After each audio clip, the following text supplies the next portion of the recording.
हाय। Video का title देखकर क्या लगा कि आपका हाफ ईयरली एग्जाम का पेपर लीक हो चुका है क्या?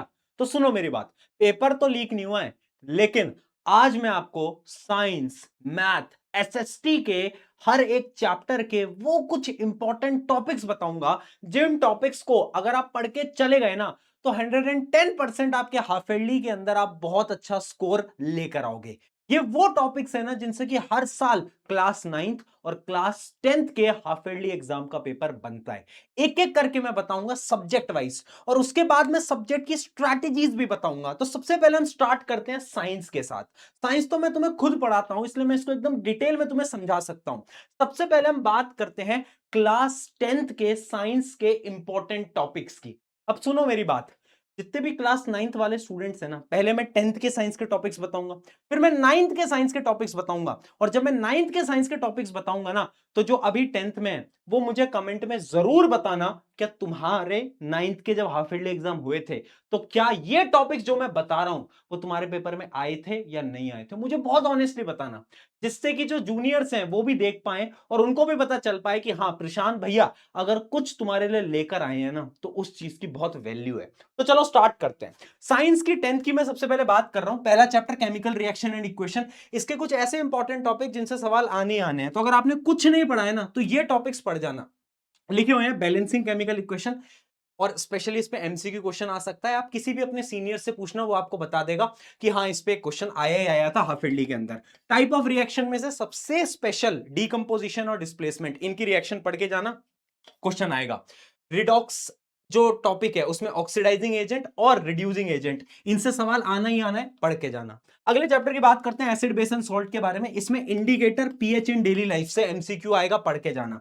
Chemical properties of acid and base से जो जिंक ग्रैन्यूल वाला एक्सपेरिमेंट है, पढ़ के जाना, वेरी इंपॉर्टेंट। सॉल्ट्स में से क्लोर एल्कलाई प्रोसेस पूरा पढ़ के जाना। बेकिंग सोडा, वॉशिंग सोडा और ब्लीचिंग पाउडर्स की जो बनते कैसे हैं, वो मैन्युफैक्चरिंग कैसे होती है, वो सारे टॉपिक्स तुम्हें पढ़ के जानी है। स्पेशली केस बेस्ड क्वेश्चन आपके पेपर के अंदर पूछा जा सकता है। चलो आगे बढ़ते हैं। अगला chapter biological life process. Life process जो चैप्टर है, अगर मैं उसकी बात करूं, तो उसमें फोटोसिंथेसिस से जो स्टोमेटा वाला पार्ट है, गार्ड सेल वाला पार्ट है, जो डायग्राम है, वो पूछा जा सकता है। हेटेरोट्रॉफिक न्यूट्रिशन के एग्जांपल याद करके जाना। अगली चीज, ह्यूमन डाइजेस्टिव सिस्टम के जितने भी एंजाइम्स हैं, उनसे एक क्वेश्चन तुम्हारे पेपर में 110% आ रहा है। विलाय, एल्वोलाय, नेफ्रॉन की जो फंक्शनिंग है और जो डायग्राम है, उसकी प्रैक्टिस करके जाना। डबल सर्कुलेशन हार्ट से क्वेश्चन आ सकता है, एरोबिक वर्सेस एनएरोबिक। ये सारे तुम देख सकते हो, इनके तुम स्क्रीनशॉट भी बेटा ले सकते हो, ठीक है। ये सारे हो गए।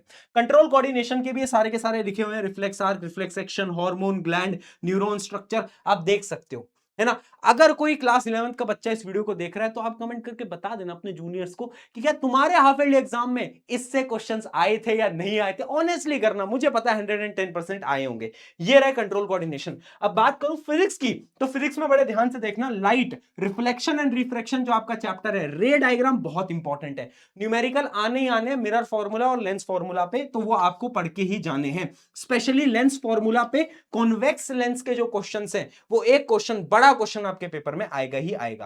Human I and colourful world में से सबसे इंपॉर्टेंट डिफेक्ट ऑफ विजन, इसको पढ़ के जाना। डिस्पर्जन और रेनबो फॉर्मेशन, एटमॉस्फेरिक रिफ्रैक्शन, इनसे भी एक सवाल आपके पेपर में पूछा जा सकता है। ये सारे इंपॉर्टेंट टॉपिक्स हैं, अगर कुछ नहीं कराया ना, तो इनको तो करके जाना ही जाना है। अब बात करते हैं क्लास 9th की साइंस की, ठीक है। क्लास 9th की साइंस की हम बात कर रहे हैं, तो अब ना मैं चाहता हूं जितने भी हमारे सीनियर्स हैं जो क्लास 10th के अंदर अभी हैं, वो ध्यान से इन टॉपिक्स को देखना और सोचना, क्या आपका जब हाफ ईयरली एग्जाम था लास्ट ईयर, तो क्या आपके पेपर में क्वेश्चन आए थे इस टॉपिक से या नहीं आए थे। ऑनेस्टली आए थे तो यस जरूर लिखना, ताकि आपके जूनियर्स को पता चल जाए जो अभी 9th में, ठीक है। आ जाओ, सबसे पहले हम बात करते हैं। अच्छा, ये तो पहला बेसिक चैप्टर है, ये तो आपके पहले था ही नहीं, ये अभी अभी नई किताब के अंदर आया, एक्सप्लोरेशन वाला। तो इसमें साइंटिफिक मॉडल, एसआई यूनिट वैसे उतना इंपॉर्टेंट नहीं है, इससे क्वेश्चन नहीं पूछे जाएंगे तुम्हारे हाफ ईयरली में। बट अगर पूछे जाएंगे, ये कुछ टॉपिक्स हैं जिनसे पूछे जाएंगे। स्क्रीनशॉट ले सकते हो, पीडीएफ जो है वो आपको टेलीग्राम पे मिलेगी, ठीक है। उसके अलावा exploring mixture and their separation, तो उसमें solution, suspension, colloidal and Tyndall effect, concentration पे न्यूमेरिकल, सेपरेशन टेक्निक और सोल्यूबिलिटी। अब अगर आप एक क्लास 10th के स्टूडेंट हो, याद करो, क्या आपका जब हाफ ईयरली हुआ था उसमें सॉल्यूशंस पे क्वेश्चन नहीं आए थे? क्या कोलाइडल सॉल्यूशन या टिंडल इफेक्ट से रिलेटेड क्वेश्चन था या नहीं था? थोड़ा सा दिमाग लगाओ, आपको याद आएगा कि हाँ, क्वेश्चन था। अगर मैं बात करूं सेल चैप्टर की, तो जितने भी सेल स्ट्रक्चर्स हैं, जो ऑर्गेनेलीज हैं, वो आपको पता होना चाहिए। प्रोकैरियोटिक वर्सेस यूकैरियोटिक आपको जो डिफरेंस है वो याद होना चाहिए। ओस्मोसिस, डिफ्यूजन और type of solution, hypertonic, hypotonic, याद करो क्लास 10th वालों, तुम्हारे आया था या नहीं आया था कमेंट में जरूर बताना। मियोसिस माइटोसिस का डिफरेंस और सेल डिवीजन ये आपको पता होना चाहिए, ठीक है। टिश्यू चैप्टर की अगर मैं बात करूं तो सबसे इंपॉर्टेंट एनिमल टिश्यू में से हो जाता है मस्कुलर टिश्यू। मस्कुलर टिश्यू से पेपर आ रहा है तुम्हारा, ठीक है। उसके अलावा सिंपल परमानेंट टिश्यूज की जो डिफरेंसेस हैं जैसे पैरेनकाइमा, स्केलेनकाइमा, कोलेनकाइमा, वो आपको याद होने चाहिए। जाइलम वर्सेस फ्लोएम या फिर मेरिस्टेमेटिक टिश्यू के अंदर जो एपिकल, लेटरल और इंटरकैलरी था, क्या आपको याद आ रहा है क्लास 10th वालों? आपके पेपर के अंदर एक क्वेश्चन आया था, नहीं आया था, जरूर बताना, ठीक है। अब आगे हम बात करते हैं फिजिक्स की, मोशन चैप्टर की बात करते हैं। तो जो ग्राफ बेस्ड क्वेश्चन है, मैंने बार बार लिखा है ग्राफ्स, जितने भी ग्राफ बेस्ड क्वेश्चन है उनकी प्रैक्टिस करके जाना, पेपर में क्वेश्चन आ रहा है तुम्हारे। उसके अलावा इक्वेशन ऑफ मोशन पे न्यूमेरिकल आएंगे, ये तो बहुत बेसिक सी चीज हो गई, ठीक है। आगे बढ़ते हैं फोर्स जो चैप्टर है उसका, तो उसमें बैलेंस्ड और अनबैलेंस्ड फोर्स, मोमेंटम पे क्वेश्चन आ सकता है। न्यूटन का जो तीसरा नियम है उस पर real life application based question आ सकते हैं। तो इतना तो आपको पढ़ के ही जाना है, ठीक है। तो ये बात हो गई 9th और 10th की। अब सुनो, मैं आपको स्ट्रैटेजी बता रहा हूं कि हाफ ईयरली बहुत पास आ गए हैं, कैसे पढ़ाई करनी है भैया, साइंस को कैसे पढ़ना है, कुछ टिप्स हैं, ध्यान से सुनना। पहली चीज भाई, डायग्राम प्रैक्टिस कर लेना। बायोलॉजी के अंदर जितने भी इंपॉर्टेंट डायग्राम है 9th और 10th दोनों वाले स्टूडेंट्स प्लीज प्रैक्टिस करो, है ना। डायग्राम क्योंकि पूछे जाते हैं स्कूल एग्जाम्स के अंदर, ठीक है। लेवलिंग तुम्हें आनी चाहिए, लेवलिंग बेस्ड क्वेश्चन आ सकते हैं। न्यूमेरिकल की प्रैक्टिस कर लेना, फिजिक्स के अंदर न्यूमेरिकल आने ही आने, ज्यादा थ्योरी बेस्ड क्वेश्चन नहीं आते, न्यूमेरिकली आते हैं, ठीक है। केमिस्ट्री को प्लीज डेली रिवाइज करो, स्पेशली क्लास 10th वाले बच्चे। मुझे पता है रिएक्शंस तुम भूल रहे हो, तुम्हें कलर्स याद नहीं हो रहे, कैसे याद होगा? कोई जादू चमत्कार नहीं है बेटा, उसके लिए तुम्हें बार बार बार बार बार बार रिवाइज करना पड़ेगा। तो प्लीज रिवाइज करेंगे रिएक्शन, और केस बेस्ड क्वेश्चंस की भी प्रैक्टिस कर लेना, और असर्शन बेस्ड जो रीजनिंग वाले क्वेश्चन होते हैं वो भी, क्योंकि इनके भी क्वेश्चन आपके पेपर में आने वाले हैं, ठीक है। अब आगे बात करते हैं किसकी, मैथ्स की। तो अब मैं आपको टॉपिक्स दिखाता जाऊंगा, आपको क्या करना है फटाफट से स्क्रीनशॉट लेते चलना। जैसे अगर मैं मैथ की बात करूं तो रियल नंबर में से ये सारे इंपॉर्टेंट टॉपिक्स हैं, ठीक है, इनको पढ़ के जाना। पॉलिनोमियल में से आप ये स्क्रीन मेरे को भी ले लेना स्क्रीनशॉट में, और ये आप देख सकते हो, ठीक है। ये सारे इंपॉर्टेंट टॉपिक्स हो गए पॉलिनोमियल्स, राइट। तो ये पॉलिनोमियल्स के हो गए। अगर मैं बात करता हूं pair of linear equation in two variable, तो ये कुछ इंपॉर्टेंट टॉपिक्स हैं, ये सारे इंपॉर्टेंट टॉपिक्स। और देखो यहाँ पे लिखा हुआ है वर्ड प्रॉब्लम्स आएंगी इस चैप्टर से ना, वर्ड प्रॉब्लम्स बड़ी पूछी जाती हैं, तो वो वर्ड प्रॉब्लम्स की प्लीज प्रैक्टिस कर लो। अगर इतना भी कर लेते हो ना, काम चल जाएगा, ठीक है। उसके अलावा क्वाड्रेटिक इक्वेशन की बात करूं तो nature of root, find value of K, solve quadratic equation वाले जो क्वेश्चंस होते हैं, मतलब मैंने इसके अंदर टाइप ऑफ क्वेश्चंस लिखे हुए हैं। ये जितने भी टाइप ऑफ क्वेश्चन है, अगर आप इनकी प्रैक्टिस कर लेते हो तो आपका 80% या 90% काम खत्म हो जाता है, ठीक है जी। इतना काम कर लेंगे। उसके अलावा हम बात करते हैं अर्थमेटिक प्रोग्रेशन की, तो अर्थमेटिक प्रोग्रेशन से पूछा जाएगा nth टर्म वाला जो क्वेश्चन होता है, sum of n terms, case based question यहां से पूछा जा सकता है। तो सारे इंपॉर्टेंट टॉपिक्स यहां भी लिखे हुए हैं। उसके अलावा ट्राइंगल, बीपीटी वेरी इंपॉर्टेंट, हर बार पूछी जाती है ना। उसके अलावा सिमिलैरिटी क्राइटेरिया, सिमिलैरिटी एप्लीकेशंस वगैरह वगैरह, ये सारे के सारे आप स्क्रीनशॉट ले सकते हो, वरना टेलीग्राम पे पीडीएफ मिल जाएगी, ठीक है। उसके अलावा और भी कुछ टॉपिक्स हैं, जैसे कि कोऑर्डिनेट ज्योमेट्री के ये रहे, है ना। इंट्रोडक्शन टू ट्रिग्नोमेट्री के मैं दिखा देता हूं, ये रहे कुछ इंपॉर्टेंट टॉपिक्स, ठीक है। तो ये टॉपिक्स हैं, इन टॉपिक्स को प्लीज प्रैक्टिस करके जाना, 80% क्वेश्चन यहीं से पूछे जाते हैं। अगर मैं बात करता हूं क्लास 9th की मैथ की, तो प्लीज 10th वाले बच्चों अब थोड़ा सा ध्यान देना। वैसे तो बहुत सारा सिलेबस अब बदल चुका है, क्योंकि 9th की नई किताब आ गई है, बट फिर भी जो चैप्टर सेम है उनको आप देखना, और आपको रियलाइज होगा कि हाँ, आपके हाफ ईयरली में उनसे क्वेश्चन आए थे, ठीक है। तो जैसे कि ओरिएंटिंग योरसेल्फ, ये आपका पहला चैप्टर हो जाता है, तो उसमें ये रहे सारे इंपॉर्टेंट टॉपिक्स, देख सकते हो।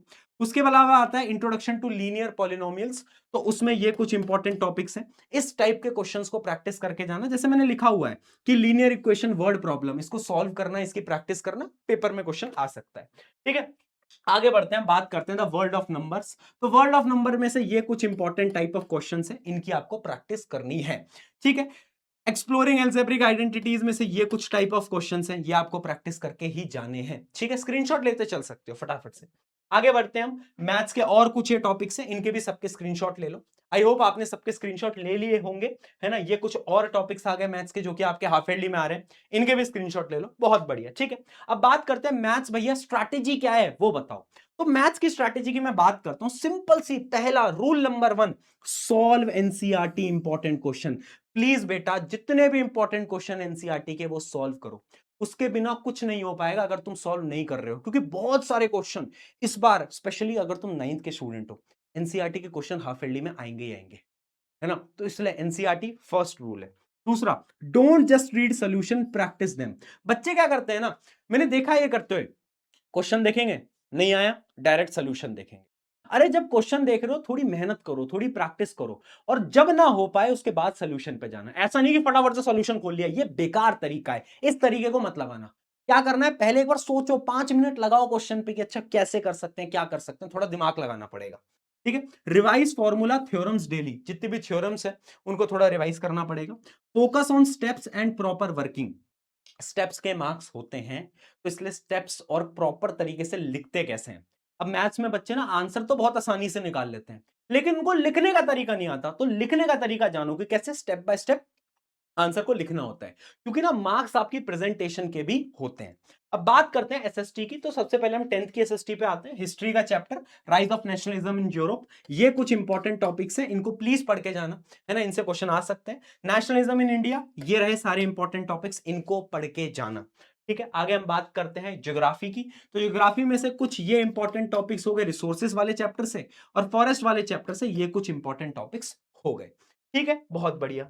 आगे हम बढ़ते हैं पॉलिटिकल साइंस पे, तो उसमें से पावर शेयरिंग वाला जो चैप्टर है उसमें से कुछ ये 4 इंपॉर्टेंट टॉपिक्स, और फेडरलिज्म वाले चैप्टर से ये कुछ इंपॉर्टेंट टॉपिक्स, राइट। ये सारे के सारे टॉपिक्स प्लीज इनकी प्रैक्टिस करना। इकोनॉमिक्स की बात करते हैं तो डेवलपमेंट में से ये कुछ इंपॉर्टेंट टॉपिक्स, और सेक्टर ऑफ इंडियन इकोनॉमी से ये कुछ इंपॉर्टेंट टॉपिक। आई होप आपको समझ में आ गया होगा। अब बात करते हैं क्लास 9th के, है ना, क्लास 9th की बात करते हैं। तो उसमें पहला चैप्टर तो एकदम बेसिक चैप्टर है, जिसमें आपका इंट्रोडक्शन है, तो वो उतना इंपॉर्टेंट नहीं है। ज्योग्राफी से हम स्टार्ट करते हैं, तो चैप्टर 2 से अगर हम स्टार्ट करेंगे तो ये सारे के सारे वो इंपॉर्टेंट टॉपिक्स है जिनको आपको पढ़ के जाना है। ठीक है, और एनसीईआरटी के जो क्वेश्चंस हैं वो भी प्लीज सॉल्व करना। ठीक है, ये रहे सारे इंपॉर्टेंट टॉपिक्स, एटमॉस्फेयर के ये रहे सारे इंपॉर्टेंट टॉपिक्स, आप देख सकते हो। ठीक है, सारी की सारी लिस्ट बनाई है भाई, तुम्हारे लिए मेहनत चल रही है, सारे सब्जेक्ट्स की, सारे टॉपिक्स की ऐसी ऐसी लिस्ट बनाई है ना, कि अगर तुमने कर लिया हाफ ईयरली में ना, गेम पलट जाएगा, गेम पलट जाएगा, गारंटी से मैं बोल रहा हूं। ये आप देख सकते हो हिस्ट्री की, ये रहे सारे हिस्ट्री के इंपॉर्टेंट टॉपिक्स। ठीक है, तो ये करने पड़ेंगे प्रैक्टिस, देखने से कुछ नहीं होगा, प्लीज इनको सॉल्व करना पड़ेगा, आपको इनको पढ़ना पड़ेगा। पॉलिटिकल साइंस के ये रहे सारे इंपॉर्टेंट टॉपिक्स, है ना, बस देखने से काम नहीं चलने वाला। इकोनॉमिक्स की बात करता हूं, तो इकोनॉमिक्स में ये रहे कुछ इंपॉर्टेंट टॉपिक्स। ठीक है, समझ में आ गया। अब बात करते हैं एसएसटी के लिए पढ़ाई कैसे करनी है, स्ट्रैटेजी क्या है। तो स्ट्रैटेजी बहुत सिंपल है, सबसे पहले पॉइंट फॉर्म में आंसर याद रखना। गलती क्या करते हैं ना, एसएसटी को हम पढ़ते हैं, रट लेते हैं, और आंसर नहीं लिख पाते। ये नहीं करना, आंसर्स को याद करो पॉइंट फॉर्म में। जैसे क्वेश्चन इमेजिन करते हैं, उस क्वेश्चन में ना 4 पॉइंट्स की फॉर्म में आंसर को याद करो। अच्छा पहले ये हुआ था, फिर ये, फिर ये, फिर ये, 4 पॉइंट्स या 5 पॉइंट्स की फॉर्मेट में आपको आंसर को याद करना है। अगर आप पैराग्राफ में आंसर लिख के आते हो ना, तो प्रेजेंटेशन खराब होती है और टीचर मार्क्स कहीं ना कहीं काट लेते हैं, तो इसलिए पॉइंट्स में लिखना। ठीक है, अगर कुछ नहीं आता तो भी लिखना प्लीज। अगर किसी का आंसर नहीं पता, उसके आसपास में कुछ भी जो भी तुम्हें याद आता है लिख देना, नंबर थोड़े बहुत मिल जाते हैं। Focus on cause effect and comparison questions, जितने भी कंपैरिजन वाले क्वेश्चंस है, जो डिफरेंसेस ज्योग्राफी में आपने देखे होंगे, डिफरेंसेस वाले जो क्वेश्चंस होते हैं, उन पे थोड़ा फोकस करो। हिस्ट्री में इवेंट्स वाले क्वेश्चन पे फोकस करो, उनकी थोड़ी प्रैक्टिस करो। बार बार रिवाइज करना पड़ेगा। देखो एसएसटी पढ़ने का ना एक ही तरीका है, रिवाइज। जैसे बायोलॉजी में बहुत रिवाइज करना पड़ता है, वैसे ही एसएसटी में भी तुम्हें रिवाइज 1-2 बार करना पड़ेगा, तभी चीजें याद हो पाएंगी।